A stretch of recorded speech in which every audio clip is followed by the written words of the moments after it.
Layong tugunan naman ng Trabaho Party List ang most urgent national concerns tulad ng trabaho at inflation. Ayon sa partido, hindi lamang wage increase ang dapat tutukan, kundi pati na rin ang non-wage benefits na magpapabuti sa pamumuhay ng bawat manggagawa. Ang buong detalye nagbabalik si Edniel Parosa. Masusing tututukan ng Trabaho Party List ang mga solusyon sa tinatawag na most urgent national concerns ng taong bayan, kaya na lamang ng pagkontrol ng inflation at pagdagdag ng trabaho.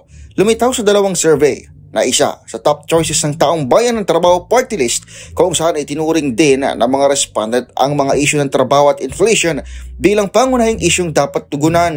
Ayon kay Attorney Michelle David Espiritu, tagapagsalita ng Trabaho Party List, ang kanilang layunin ay isulong ang mga solusyong magpapatatag sa ekonomiya, magpaparami ng mga investor at magbibigay ng angkop na training para sa mga skilled worker. Naniniwala ang Trabaho Party List na mahalaga ang pagkakaroon ng representasyon nito sa Kongreso upang maisabatas sa mga mahalagang benepisyo para sa mga manggagawang Pilipino. Hindi umano sapat na umasa lamang sa wage increase upang tugunan ang pang-araw-araw na pangangailangan ng manggagawa, kundi dapat ding isama ang mga non-wage benefits na magpapabuti sa pamumuhay ng bawat isa.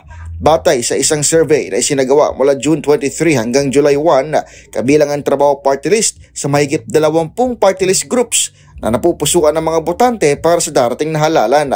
Nakamit nila ang ika-21 pwesto sa survey na may humigit kumulang 1 milyong Pilipinong sumusuporta sa kanilang plataforma. Para sa MBC TV and Network News, ito si Edniel Parosa. Una sa Pilipinas, una sa Pilipino.